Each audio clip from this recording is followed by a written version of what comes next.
Welcome to 99 TV. నేను Priyanka. Russia అధ్యక్షుడు Vladimir Putin ఇంటిపై జరిగిన డ్రోన్ దాడి ఇప్పుడు అంతర్జాతీయ రాజకీయాల్లో పెను సంచలనంగా మారింది.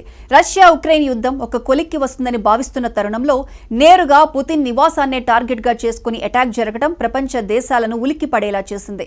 ఈ పరిణామం కేవలం ఒక చిన్న దాడి మాత్రమే కాదు, అగ్రరాజ్యాల మధ్య దౌత్యపరమైన యుద్ధానికి వేదికగా మారింది. రష్యా రాజధాని మాస్కో సమీపంలోని నోవర్గోడ్ ప్రాంతంలో పుతిన్ అధికారిక నివాసం ఉంది. దీనిని లక్ష్యంగా చేసుకుని ఉక్రెయిన్ డ్రోన్ దాడులకు పాల్పడిందని రష్యా మొదటి నుంచి గట్టిగా వాదిస్తోంది.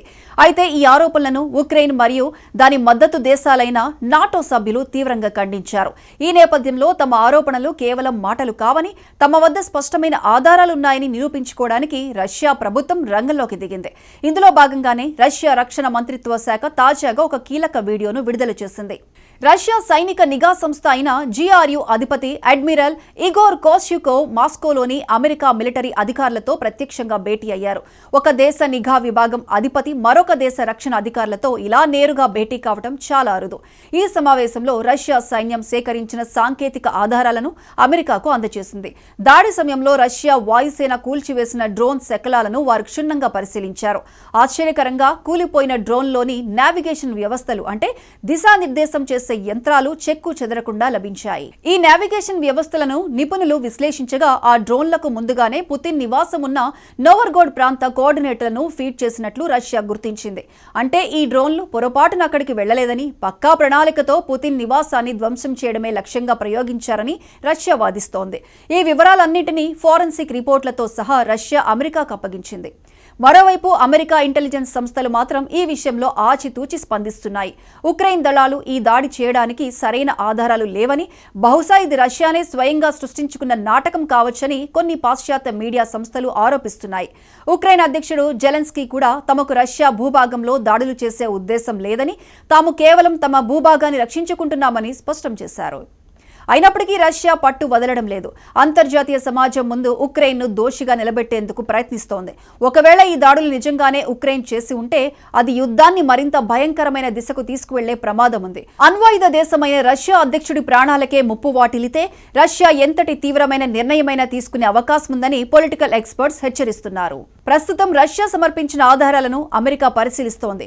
ఒకవేళ ఆ డ్రోన్ల తయారీలో కానీ, నావిగేషన్లో నాటో దేశాల సాంకేతికత ఉందని తేలితే పరిస్థితి మరింత జటిలమవుతుంది. యుద్ధం ముగించేందుకు జరుగుతున్న శాంతి చర్చలకు ఈ దాడి ఒక పెద్ద ఆటంకంగా మారింది. ఈ వివాదం ఎటు దారి తీస్తుందోనని ప్రపంచ దేశాలు ఉత్కంఠగా అబ్జర్వ్ చేస్తున్నాయి. రష్యా ఉక్రెయిన్ యుద్ధం ప్రారంభమైనప్పటి నుంచి డ్రోన్లు కీలక ఆయుధంగా మారాయి. సంప్రదాయ యుద్ధానికి భిన్నంగా తక్కువ ఖర్చుతో ఎక్కువ నష్టం కలిగించే సామర్థ్యం డ్రోన్లకు ఉండటంతో ఇరుపక్షాలు వీటిని విస్తృతంగా వినియోగిస్తున్నాయి. ఉక్రెయిన్ నగరాలపై రష్యా డ్రోన్ అటాక్స్ జరిపిన సందర్భాలు అనేకం. అలాగే రష్యా భూభాగంలోకి ఉక్రెయిన్ డ్రోన్లు చొరబడిన ఘటనలు కూడా గతంలో నమోదయ్యాయి. అయితే పుతిన్ నివాసమే లక్ష్యంగా దాడి జరిగిందన్న ఆరోపణ మాత్రం ఈ యుద్ధంలో ఒక కొత్త మలుపుగా భావించబడుతోంది.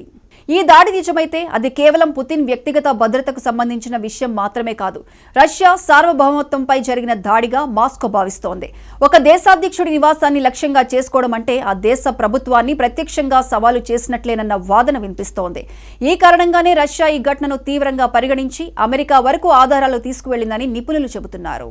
రష్యా ఇచ్చిన ఆధారాలను స్వీకరించినప్పటికీ వాటిపై తుది నిర్ణయం తీసుకోవడానికి అమెరికా ఇంటెలిజెన్స్ సంస్థలు లోతైన పరిశీలన చేయాల్సి ఉంటుంది.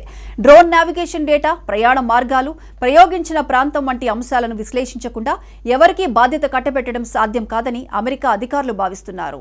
ఉక్రెయిన్ దృష్టిలో ఇది రష్యా చేస్తున్న ప్రచార యుద్ధంలో భాగంగా కనిపిస్తోంది. తమపై అంతర్జాతీయ ఒత్తిడి పెంచేందుకు, యుద్ధాన్ని మరింత ఉధృతం చేయడానికి రష్యా ఇలాంటి ఆరోపణలు చేస్తోందని కీవ్ భావిస్తోంది.